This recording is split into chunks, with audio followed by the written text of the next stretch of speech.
Ah, tiens, il y en a un à vendre. Ouais, un vrai, ouais. En Russie. Et je te le fais livrer. Et quand il est chez toi, tu me fais le virement. Tout seul, je suis pas fan quand même. Je vais en faire deux. J'ai proposé à l'équipe s'ils veulent venir avec nous. Comment j'ai découvert? En fait, Bienvenue pour votre nouvel épisode d'Autostop. Je suis Lem. Ça fait maintenant des années qu'avec Armand, on fait des road trips pour tester des voitures, aller sur des événements automobiles et on rencontre énormément de gens qui ont des super histoires.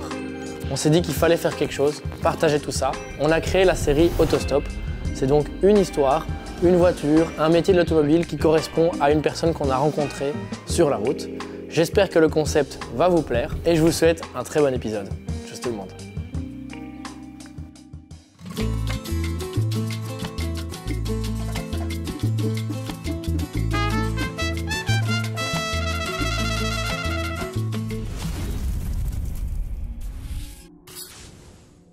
les Transsibériens, je ne connaissais pas. En fait, on se balade avec ma femme et ma famille en Espagne, en Cayenne, un Cayenne 958 diesel. Et puis on a un peu marre de l'autoroute, on dit on va aller prendre une petite route. Et puis on trouve un petit chemin en bord de mer et on se tape à peu près 50-100 km en bordure de mer sur un chemin un peu défoncé. Et je me dis, ah mais finalement, c'est pas mal le Cayenne dans les chemins. Et en rentrant, c'est l'idée qui fait son chemin. Et je me dis, est-ce que Porsche a fait un vrai Cayenne? Je connaissais pas mal des Porsche pourtant, mais je ne connaissais pas ce modèle. Et je cherche, je fouine un peu sur Internet. Ah, tiens, Porsche a fait une course en Sibérie et ils ont fait donc quelques Cayennes pour cette course. Je commence à creuser. Ils ont fait cette course 2 années, ils ont fait une trentaine de Cayennes pour cette course et ah ouais, c'est vraiment sympa. Bon, ce Cayenne, il est introuvable, hein, c'est un véhicule de course, comme on parle d'R5 turbo, qu'on fait des compétitions, qu'on couru, etc. Ben, c'est pareil, ce Cayenne, c'est un peu le Graal pour l'amateur du Cayenne. Et puis, je me dis, ben, on va en faire un autre, c'est pas grave, on va faire une copie. C'est comme ça que j'ai découvert et que j'ai eu envie d'avoir un Cayenne off-road, un vrai modèle pour aller se balader. Et donc j'achète un Cayenne GTS, un 957 GTS. C'était avant le Covid parce qu'on était parti, quand on revenait, on a fait une grande virée au Maroc et en revenant du Maroc, on était à la frontière, on dit ouais, les frontières vont fermer. Je pense que j'ai commencé l'idée en 2018 et en 2019, j'ai fait ce Cayenne et on est parti avec. Mais je me suis dit, partir dans le désert avec un Cayenne, ça pourrait être sympa. Si tout seul, je ne suis pas fan quand même, avec ma famille dans le désert. Donc je me dis, bon, je vais en faire deux en fait. Je vais en faire deux et j'ai proposé à l'équipe s'ils veulent venir avec nous. Donc j'ai chez nous quelqu'un qui est pompier volontaire. Je dis, ah, super, c'est un pompier avec nous, j'ai un mécano. Donc on est parti avec 2 Cayennes Transsibéria, 2 répliques. Faire le Maroc, c'était une aventure extraordinaire. On a découvert un nouvel univers autour de ce véhicule-là. Et pour le coup, on n'a pas été embêtés.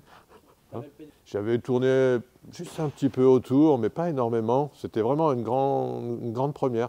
J'ai tapé quelques milliers de kilomètres sans difficulté. Et pourtant, ça reste un Cayenne. En retour, on a commencé par contre à avoir quelques petits soucis. Du coup, il avait quand même pris. Donc, on a fait les amortisseurs, on a fait la boîte, on a fait le pont. Et puis à la fin, le moteur, tic, tic, tic. Bon, le moteur, il est rayé. Donc on a refait le moteur aussi.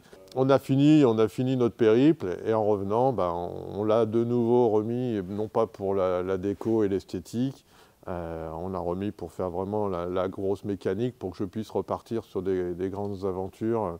Après on a fait l'Islande, on fait les îles Féroé avec un ami donc, qui a gardé cette autre réplique. En parallèle, j'ai un client un jour qui vient et qui me dit j'ai un Cayenne, il a un problème moteur. Ok, on peut vous refaire le moteur. Mais ils me disent, malgré tout, si je le garde, c'est pour avoir autre chose et j'aimerais que vous m'en refassiez un. Donc on en a refait un autre, un troisième. Il l'a gardé quelques temps sans pour autant faire de off-road, c'était juste en déco. Pour moi et mon fils, c'est l'idéal. Donc on part en périple et puis on l'a aménagé, on est allé assez loin. On a mis le treuil, on a mis la douche, on a mis tout ce qu'il faut pour aller aussi loin que toi avec ta GT2. On n'assiste pas l'attente de toi, mais ouais, on l'a équipé pour avoir un peu le confort. Et en plus, ça reste un Cayenne, donc confortable pour faire de la route. Et on a fait aussi du franchissement, des raids un peu plus aventure. Et ça passe partout. Donc c'est un vrai 4x4, contrairement à ce qu'on pense. C'est pas fait que pour monter sur les trottoirs. On peut faire du franchissement. Donc, si je fais le compte, je crois que j'en ai fait 3 ou 4. Faire une déco, ça va coûter 5 000 €. Hein. On va mettre des hauts, on va mettre des autocollants, et voilà. Sur le mien, je suis allé plus loin. Je voulais snorkel, je voulais la rampe de phare, je voulais les plaques de protection, etc., de la douche et quelques autres accessoires. Donc, une prépa de Cayenne, ça va coûter entre 5 et 10 000. Ça va dépendre des envies du client. J'avais eu envie et je n'ai pas trouvé le client parce que moi-même, je ne suis pas chasseur. Mais je m'étais dit qu'un modèle chasseur, il y en a un au musée Porsche. Hein. Je m'étais dit que, ouais, il y avait peut-être quelque chose à faire pour les baroudeurs. Dernièrement, tiens, il y a un client qui m'a appelé et qui voulait préparer un 9Y, donc les dernières générations, pour en faire un véhicule de chasse. Donc j'aime bien l'idée, c'est quelque chose qui nous change de notre quotidien. J'espère que ce monsieur, il nous rappellera. Le premier, on gratte, on cherche, on des photos à droite, à gauche, comme tu dis. Hein. Et puis, on se dit, il n'est pas si mal. Et puis, tiens, un jour, en cherchant des photos, ah, tiens, il y en a un à vendre, en Russie. Bah, effectivement, ouais, un vrai. Ouais. Ça reste dans la coin de ma tête que si je veux garder une collection de quelques beaux modèles, étant fan de Cayenne Off-Road, je me dis, ouais, s'il faut en avoir un dans une collection, c'est un vrai Transsiberia, sans trop y croire.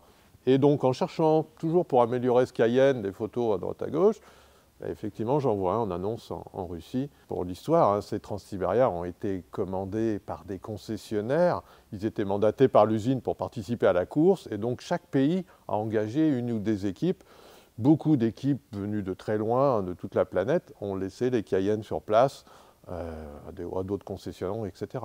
Donc là-bas, pour le coup, c'était le numéro 5 de l'équipe russe qui avait couru et qui appartenait à un particulier qui l'avait racheté. Il en avait deux authentiques, un gris et un noir. Et puis, je lui envoie un mail en lui posant 2-3 questions. Il me répond que c'est effectivement disponible, qu'il l'a chez lui, etc. On échange par mail et puis je me dis, ah, c'est compliqué quand même la Russie, les papiers, etc. Ça va être galère. Si j'ai une chance d'en avoir un, de toute façon, il ne sera pas en France. Le Français qui a gagné la course, il est au musée, donc il ne sera pas pour moi. On échange un peu, on communique, on négocie, et puis allez, j'y vais. Donc je lui fais le virement, et puis il me l'expédie par transporteur. Et le jour où il arrive, je me dis quand même, bon, c'est un peu délicat. Il est quand même assez sympa parce que je n'ai pas trop envie d'envoyer une somme comme ça et pour rien avoir. Il me dit, écoute, tu m'envoies juste un petit acompte symbolique et je te le fais livrer. Et quand il est chez toi, tu me fais le virement. Donc je reçois, effectivement. Je ne connais pas parce qu'en fait, il n'a pas grand-chose à voir avec le vrai. Je vois toutes les spécificités que je n'imaginais pas, un réservoir à la place des sièges arrière, etc. Les vitres en plexi, hein, parce que pour gagner du poids, je l'essaye juste sur le tour du parking pour voir à quoi ça ressemble. Et on n'a pas du tout la conduite d'un Cayenne. C'est un Cayenne où on a enlevé 600 kilos. Quoi. Il n'y a pas d'intérieur, il n'y a rien du tout. Il y a 2 baquets. Donc je suis fan, donc je lui fais le virement et puis je garde. Je me dis si je le vends, si j'ai besoin, parce qu'en tant qu'entrepreneur, c'est bien ça notre problème. On a toujours besoin de finances pour lancer un nouveau projet. Une fois, je suis un peu tenté, j'ai un peu besoin, puis après non. Puis finalement, j'arrive à le garder. Donc il est là et j'espère que j'y arriverai. Là, il est à Francfort parce que je veux le présenter au salon de Essen qu'on fera bientôt. Parce que je trouve que c'est une voiture exceptionnelle, peut-être pas que pour moi, en tout cas moi je suis fan. Donc on va le présenter au salon et puis je vais tâcher de garder les 2 Cayennes côte à côte le plus longtemps possible. En tout cas, je suis parti faire l'Italie avec, les montagnes.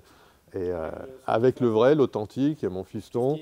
J'ai roulé en W professionnel et je ne l'ai pas immatriculé parce que si un jour j'ai un Américain ou un Russe qui veut le récupérer, ça ne sert pas à grand-chose. Et qui plus est, c'est compliqué parce qu'au final, je me suis renseigné, ce véhicule n'ayant jamais été homologué en 2 places, eh bien, le contrôle technique, il ne le passera jamais si je ne remets pas des places arrière, etc. En dépit du fait qu'il a été livré comme ça, j'ai demandé à Porsche France. Ils m'ont répondu qu'ils ne pouvaient pas nous donner une attestation de conformité. Ce véhicule n'avait jamais été conforme et ne le serait jamais. Je ne me suis pas battu non plus. Puis de toute façon, honnêtement, pour avoir fait une expérience ou 2 sur la route, c'est une voiture de collection à mettre sur un podium, comme au musée. Mais à rouler, ce n'est pas forcément le plus pratique. L'idéal, c'est bruyant et c'est efficace. On voit que c'est fait pour. Écoute, ils ont rajouté vraiment beaucoup d'accessoires. Et effectivement, tu te dis que ça n'a rien à voir avec l'origine. Ils ont gardé l'esthétique, mais au final, c'est une voiture de course. Donc sur la route, une voiture de course, c'est jamais l'idéal, mais c'est bien d'en avoir un à la maison. J'ai été surpris parce qu'au début, quand je suis parti, j'avais jamais vu de Cayenne off-road, et à part donc ces photos que j'avais trouvées sur le net, Et quand j'ai commencé à le faire, il y a 2-3 gars qui sont passés, qui m'ont dit oh, c'est quoi ce truc? C'est-à-dire dire vous avez un client un peu foutraque qui fait n'importe quoi. Ouais, tuning. Ah, j'ai rien dit. J'ai dit bon, bah, moi ça me plaît, donc voilà. Puis tout doucement, j'en ai vu 2-3 arriver. Je ne dis pas que je suis un précurseur, en tout cas, voilà, j'en avais pas vu avant.